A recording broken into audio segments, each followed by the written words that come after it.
Olá, um prazer enorme estar aqui mais uma vez com você. Nos 2 últimos programas, nós deixamos aqui algumas dicas para a relação mãe-filha. Aliás, nós falamos que esse programa deve ser visto, ouvido, não apenas por mulheres, mas também pelos homens, para que nós entendamos um pouquinho mais o funcionamento da nossa dinâmica familiar. Se nós queremos ter relacionamentos felizes, melhores, nós precisamos entender como se trava, como acontece, quais são as origens das tramas que eu e você vivemos todos os dias. E hoje eu quero deixar aqui para você algumas dicas que podem te ajudar ainda mais você ter uma relação mais sadia, mais bonita com a sua filha e de modo geral na dinâmica familiar. Primeira coisa que eu queria dizer para você é o seguinte: mamãe, não caia na armadilha da alienação parental. De modo frequente, a alienação parental ela acontece depois de um divórcio, de uma separação. Alienar-se o pai ou alienar a mãe, hoje em dia, infelizmente, ainda é muito comum. Uma mãe precisa dar um lugar para este pai. Quanto menos for a atuação benéfica do pai na dinâmica familiar, maior será a hostilidade desta menina em relação à sua mãe, de modo frequente. Obviamente, isso aqui não é uma lei matemática, mas de modo frequente. A ausência do pai dificulta a menina construir a sua própria autonomia. Isso por inúmeras razões. O pai tem a função, como terceiro, de fazer uma separação, de individuar, de separar a mamãe do bebê, a mamãe do filho ou da filha.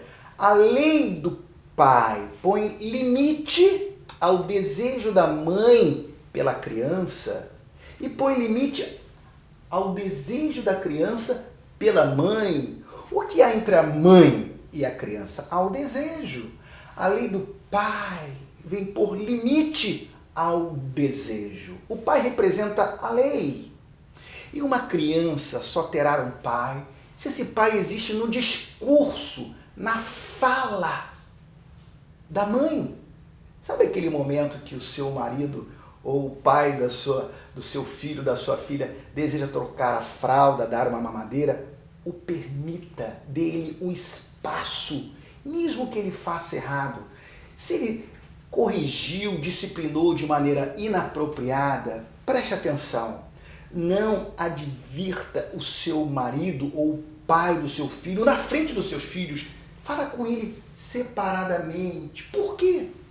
De modo frequente, tirar a autoridade do pai, minar a imagem do pai na frente de uma criança pode produzir mais malefícios do que uma disciplina inapropriada do pai.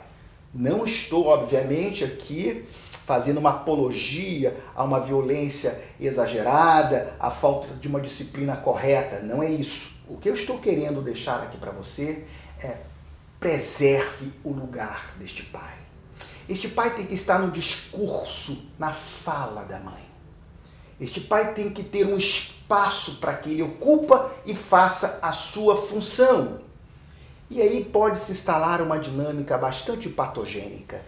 Homens mais fracos, de modo frequente, casam com mulheres mais potentes. E as mulheres se veem mais potentes ainda porque ele se omite. Papai e mamãe, a função do pai e a função da mãe são primordiais. Uma criança vai ter mais autonomia quando a função do pai é exercida.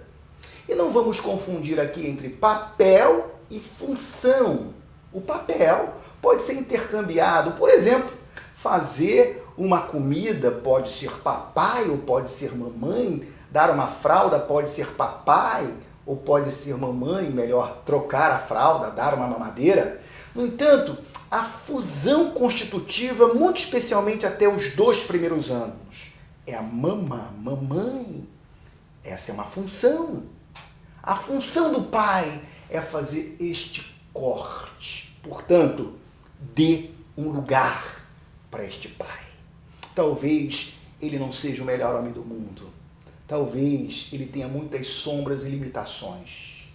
E não caia num equívoco de muitas mulheres. É fazer com que este padrasto seja e esteja no lugar do pai. Não. Uma criança só faz do padrasto pai quando essa criança nomeia, quando esse pai é inexistente. Portanto, preserve o lugar do pai. Segundo lugar, não se culpe. Você deu o que você tinha. Não se culpe. Você tem as suas limitações, você tem as suas sombras. Entenda processos. É importante buscar crescer, aprendermos para sermos pais melhores, mães melhores. Acolha a si mesma, com autoempatia. Você também é fruto das suas próprias histórias não resolvidas, mal vividas. Não se culpe. Autoempatia, autocompaixão. Terceiro, não bata na sua filha apenas porque a vida bateu em você. Tenha cuidado. Uma pesquisa revelou que um dos maiores desejos das crianças é que os seus pais chegassem em casa menos estressados. O estresse, a ansiedade afeta as nossas relações. Quando chegar em casa, chegue de fato em casa, mamãe, com seu ser inteiro. E por último, seja positiva. A positividade abre novas avenidas.